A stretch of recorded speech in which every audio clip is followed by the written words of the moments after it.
আমি শুধুমাত্র সমাজসেবা করার জন্যই রাজনীতিতে এসেছি, কোনো পদের লোভ আমার নেই। আমি এমএলএ ছিলাম, জেলা পরিষদের চেয়ারম্যান ছিলাম, আর আপনাদের দয়া এখন মন্ত্রী। অনেক ভালোবাসা পেয়েছি আপনাদের। আর কিসের প্রয়োজন বলুন তো? নিশ্চয়ই জানেন যে আজ হাইকমান্ড থেকে আমাদের পার্টির রাষ্ট্রীয় ইনচার্জ মিস্টার জাফর খান এসেছেন। উনি তো বললেন, মিস্টার রাও, এবারেও আপনি ইলেকশনে দাঁড়িয়ে আমাদের পার্টিকে জিতিয়ে দিন। উনি যখন আমায় এই আদেশ করলেন, আমিও রাজি হয়ে গেলাম। তবে স্যার, এবারে বাজিরাওয়ের মতো একজন নতুন ব্যক্তিকে যদি আপনি শাসনভার দেন, আপনি যদি আদেশ করেন, আমি ওকে ফুল সাপোর্ট করব। আমি তো সেই গোড়া থেকেই পার্টির সব আদেশ শিরোধার্য মনে করি। রাও সাহেব, কি বলছেন? আপনি থাকতে কাকে টিকিট দেওয়া হবে? জল ছাড়া যেমন মাছ হয় না, আপনি ছাড়া পার্টি হয় না। টিকিট দেওয়ার কথা বলছেন আপনি? কে বাজিরাও? কি করেছে সে? আরে এটা তো বলুন, আপনার মতো করে পার্টির সেবা করেছে ও? জিজ্ঞেস করুন ওকে। এ তো আমার জেলার লোকও নয়, একে কি করে টিকিট দেওয়া যায়? আরে ও এখানকার ব্যাপারে কি জানে? এ তো এসছে অন্য রাজ্য থেকে। বাজিরাওকে টিকিট দেওয়া মানে আসলে নিজের গালে নিজে চড় মারা। হ্যাঁ, আরে এ কি বাজিরাও? ও তো আবেগের বশে বলে ফেলেছে। যদি এই একই কথা আমি বলি, তুমি কি আমাকেও মারবে? হ্যাঁ, তোমাকেও মারবো।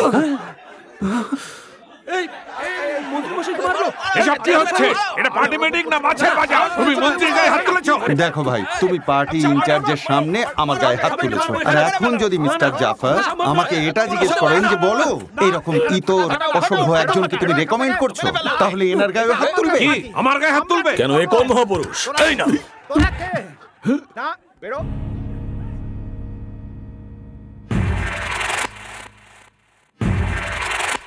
গুন্ডাগিরি আর রাজনীতি একসাথে করা যায় না। এ তুমি কি করলে বাজিরাও? স্যার, স্যার ছেড়ে দিন স্যার, ছেলে মানুষ ভুল করে হাত তুলে ফেলেছে, মানছি অন্যায় করেছে। চুপ করুন, এ যা ইচ্ছা করবে আর আমি দাঁড়িয়ে দাঁড়িয়ে দেখবো? দেখুন আমি কি করি। পার্টির থেকে টিকিট কেন, পার্টির ঝান্ডাও ধরবে না এ। রাজনীতি রাজনীতি করবি তুই? তুই পার্টির যোগ্যই নোস, রাজনীতির নামই করবি না।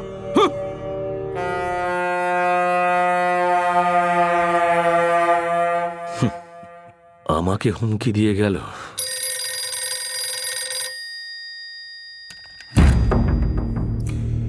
দাদা, বাজিরাও, ওই হাই কমান্ডার জাফর আমাকে টিকিট দিচ্ছে না। ও নিজের পরিবারকে নিয়ে দিল্লির জন্য এখান থেকে রওনা হয়ে গেছে। ও যেন দিল্লি পৌঁছতে না পারে। ছবি পাঠিয়ে দিয়েছি।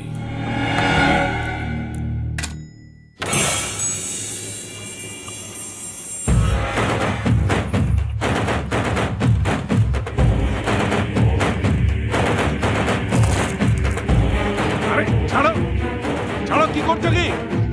ছাড়ো, ছাড়ো আমাকে। আরে ছাড়বে না, ছাড়ো আমাকে, ছাড়ো।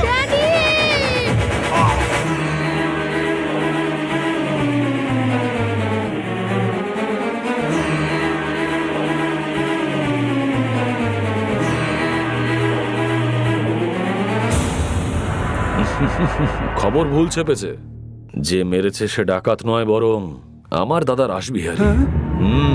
দাদা প্রেসের লোকেদের বলেছিল যে জাফরকে ওই মেরেছে, ছেপে দিতে। কিন্তু প্রেসের লোকেরাও ভয় পেয়ে খবরটা পাল্টে দিল। মন্ত্রী মশাই, আপনি ঠিকই বলেছিলেন, রাজনীতি আর গুন্ডাগিরি একসাথে করা যায় না। এই জানিস, সানডে দাদা আমাকে নতুন জামা কিনে দেবে। লাস্ট টেস্টে কত যেন পেলি তুই? পরের বার সায়েন্স প্র্যাকটিক্যালে যেমন করে হোক ভালো মার্কস পেতেই হবে।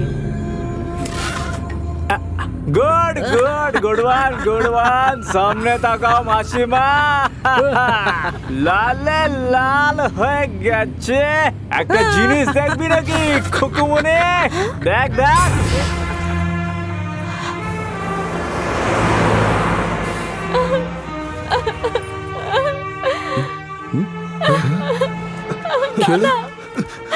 কি হয়েছে বল? কাঁদছিস কেন বোন? আমার স্কার্টে কেউ পেছন থেকে রং দিয়ে দিয়েছে। ওকে বাড়ি নিয়ে যা।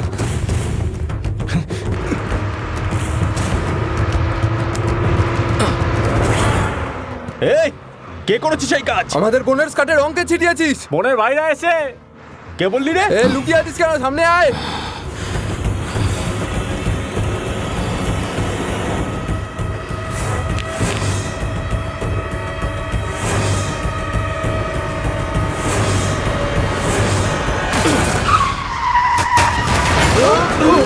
আরে ভাই এভাবে বাস্তা মানে কেন? বেরো।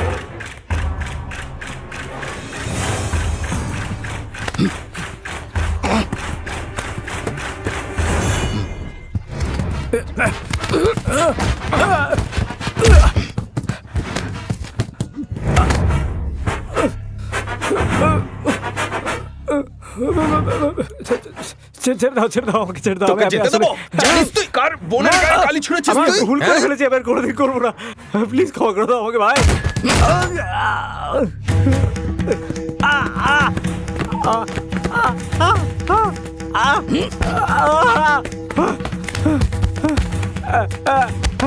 এই নেড়া কর ওকে এক্ষুনি। যা বলছি কর।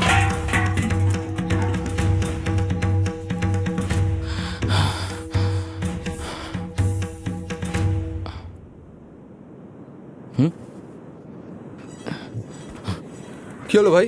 মায়ের ছবিটা কোথাও পড়ে গেছে। কি মায়ের ফটো? কোথায় ফেললি? এই তো এখানে দেখ, আমি বাসে গিয়ে দেখছি। সরো সরো সরো।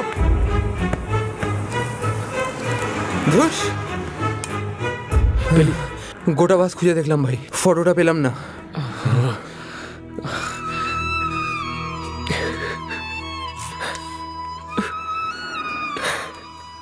আমার তো কপালটাই খারাপ, মাকে পেলাম তারপর হারিয়েও ফেললাম। এ ভাই এরম করে বলিস না, আরে ফটোটাই তো হারিয়েছি, মাকে ঠিক পেয়ে যাবো। চ আর কাঁদতে হবে না।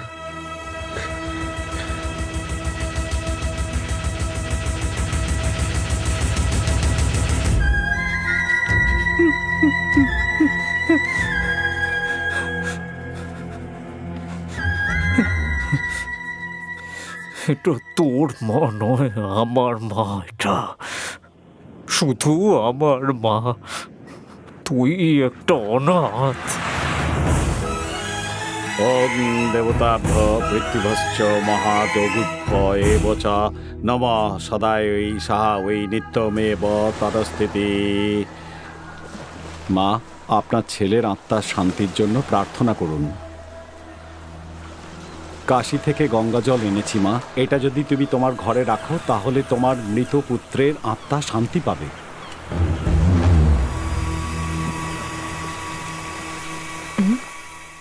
এ কি করেছিস? চুল কেটে ফেলেছিস? আজকের দিনেই দাদা মারা গেছিল না, আর দাদাকে তো আমি বাবা মনে করতাম, সেই জন্যই তো চুল ফেলিলাম। তোর দাদার জন্য গঙ্গা জল আনিয়েছিলাম, সাবধানে রাখিস।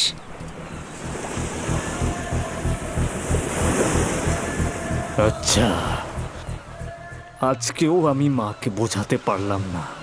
12 বছর হয়ে গেছে, যতই বলি যে তুই মরে গেছিস তাও মা মানতেই চায় না। সত্যিকারের যেদিন তোকে মারবো আমি, তার আগে তোর আর মায়ের সম্পর্ক ভাঙবো আমি, তারপর তোকে মেরে ফেলবো। তোদের দুজনকেই আমি মারবো। আজ আমি কথা দিচ্ছি।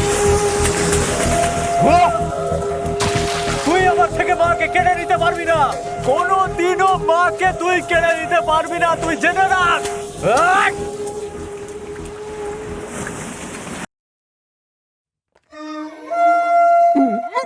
গত 15 দিন ধরে একটার পর একটা আক্রমণ হচ্ছে। প্রথমে পান্ডু কাটকারের উপর, এখন বাজিরাওয়ের উপর। এই ব্যাপারে কি বলতে চান আপনি স্যার? কি ছত্রপতি নামে কাউকে চেনেন? আপনি উত্তর দিন স্যার, লোকে তো অন্য কথা বলছে। স্যার যা হবার হয়ে গেছে, এবার তো রাজবিহারী আসছে, এখন কি করবেন? আরে যেই আসুক কিচ্ছু যায় আসে না, স্যার এটাই বলছেন। আরে আপনারা কি করছেন? এখানে লোকের এরকম অবস্থা, তার মাঝখানে আপনারা এরকম প্রশ্ন করছেন। প্লিজ বেরিয়ে যান, বেরিয়ে যান এখান থেকে। সবাই চলে গেছে, আপনি উঠে পড়ুন। ওরে বাপরে, মরে গেলুম। বুঝলে নাইডু, বাজিরাও মরে যেতে আমি ভাবলাম এবার একটু শান্তিতে থাকবো, কিন্তু এখন তো দেখছি সামনে ঘোর বিপদে। বুঝতে পারছি না কি করা উচিত। সামনে ওই ছত্রপতি, আর পিছনে ওই রাসবিহারী, যেই থেঁতো করুক, করবে তো সেই আমাকেই না। আসুন ডক্টর বিহারি। বিহারী? বিহারি নয়, বিহারি। ডক্টর বিহারি এসেছেন। আরে ডাক্তার বিহারি, সবার আগে তুই তোর নাম থেকে বিহারিটা ছেঁটে ফেলে দে। ওটা শুনলেই আমার হার্টবিট বন্ধ হয়ে যায়। এখন যা এখান থেকে। আরে যা না। সেক্রেটারি, হ্যাঁ 1 মাস আমি কথা বলার অবস্থায় থাকবো না। যদি আমার বউ, বাচ্চা, সিএম পিএম ফোন করে, কোনো মতেই আমায় ফোন দেবে না। এর মানে আমি কোমায় রয়েছি। হ্যালো, কে বলছেন? ছত্রপতি? খেয়েছে। নমস্কার স্যার। হ্যাঁ স্যার। ও মিনিস্টার স্যার। উনি এখন আপনার সাথে দেখা করতে পারবেন না স্যার। চেয়ার থেকে উঠে উনি এখন মরার খাটে শুতে চলেছেন। হ্যাঁ কি বললেন? তাই নাকি স্যার? হ্যাঁ ঠিক আছে স্যার, ঠিক আছে। আরে আপনি তো দেখছি খুব লাকি। কোনো কি হচ্ছে? ও নিজে দেখা করতে আসছে। কি হলো স্যার? আমি কে? আপনি মন্ত্রী। অ্যাপয়েন্টমেন্ট ছাড়া কেউ দেখা করতে পারে? না। তাই আমিই যাচ্ছি। হ্যাঁ মন্ত্রীমশাইয়ের শরীরের অবস্থা ভালো নয়। আসলে কি বলবো, ওনার ডায়াবেটিস, বিপি সমস্তটাই হাই হয়ে রয়েছে। আমরা ক্যান্সারেরও আশঙ্কা করছি। আগামী 48 ঘন্টা ওনার জন্য খুব বিপজ্জনক। দেখা যাক কি হয়। তাহলে আপনারা সবাই দেখতেই পাচ্ছেন যে মিনিস্টার স্যারের অবস্থা যথেষ্ট ক্রিটিক্যাল। এই মুহূর্তে চিকিৎসকেরা তাদের সাধ্য মতো চেষ্টা করছেন। আপনাদের সাথে স্বাতি।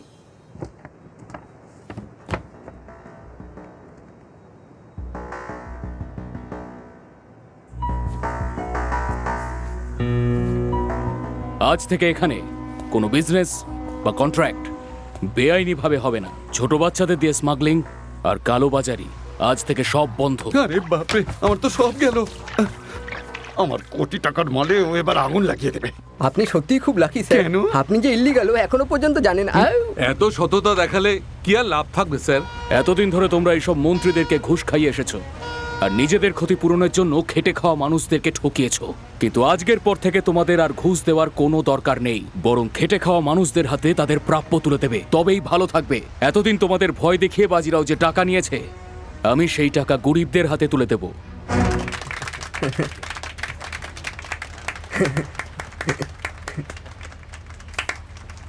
মন্ত্রীমশাইয়ের মুখ দেখে মনে হচ্ছে না যে তিনি খুব একটা খুশি হয়েছেন। এই না, রাজনীতি তো, তাই 2 হাতের মধ্যে কোঅপারেশন কম। প্রজাদের ভালো মন্দ চিন্তা করার পরে আমাদের কাছে আর কি বেঁচে থাকে ছত্রপতি বাবু? কোমরে একটা ধুতি, কাঁধে একটা গামছা আর হাতে একটা লাঠি, ব্যাস লেফট রাইট করতে করতে এগিয়ে চলো। হ্যাঁ এগিয়ে চলো, এগিয়ে চলো।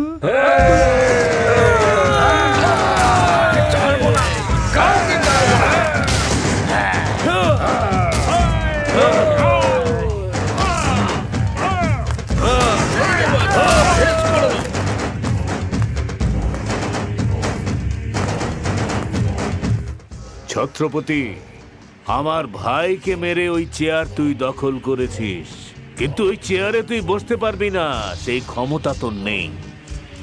যারা লেবারদের পক্ষে কথা বলে তারা লিডার হয় না।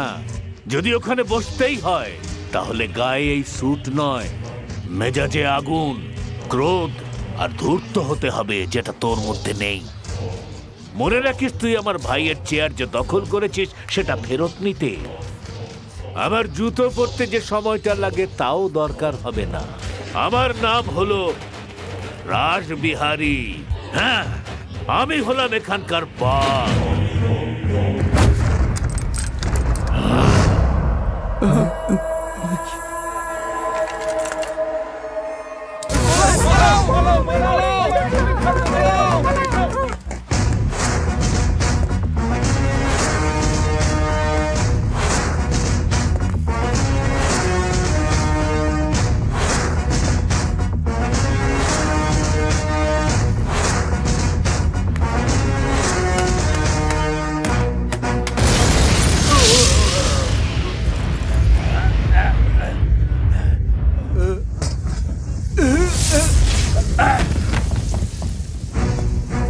আচার পাঠাতে হবে, আর মাত্র 3 দিন সময় আছে। ভালো করে আচার আর চাটনি বানিয়ে দেবেন। হ্যাঁ, এই নিশ্চয়ই। অ্যাডভান্সের টাকাটা রাখুন।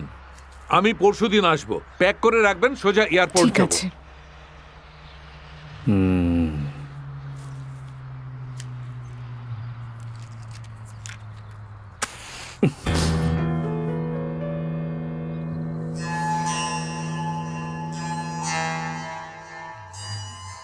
বাবা, তুই বাস স্ট্যান্ডে পার্কিং কন্ট্রাক্ট নিবি বলেছিলি যে, সেটার কি হলো? চেষ্টা তো করছি মা।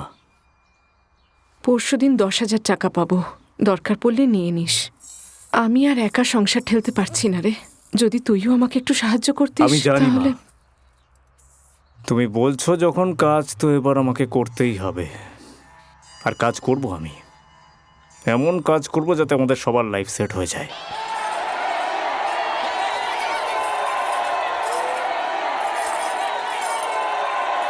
আরে সৌর্য, আয় না রে, কি করছিস? আরে নিচে আসবি নাকি, আমরা উপরে যাবো?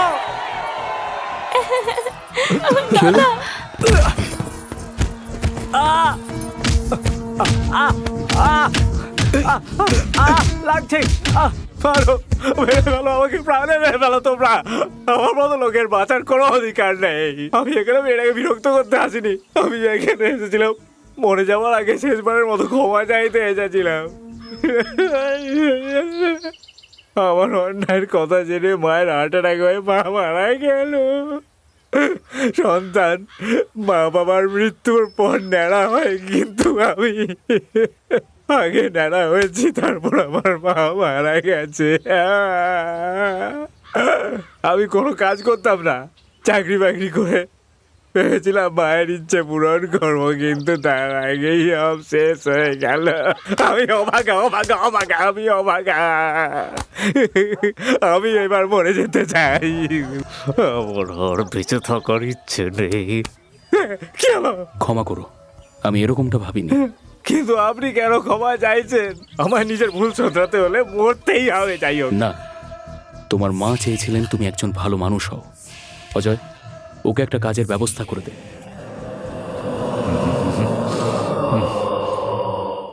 আমি ওই ছত্রপতির হয়ে কাজ করছি। যদি ওকে মারার ইচ্ছে থাকে তাহলে ওর উইক পয়েন্টটা জেনে নিয়ে আমি ওকে তোমাদের কাছে পাঠাবো। আগে আমাকে এটা বলো যে ওকে মারবে না ছেড়ে দেবে? যদি আমরা সুযোগ পাই তাহলে কেন ওকে মারবো না? ওর ছাল ছাড়িয়ে নেবো। টাকলু, কিছু গন্ডগোল হলে দেখে নেবো তোকে। আমার কোনো অসুবিধা নেই, তোমরা শুধু খেয়াল রেখো যাতে কোনো গন্ডগোল না হয়। এই, তোর সঙ্গে ওর সম্পর্কটা কি?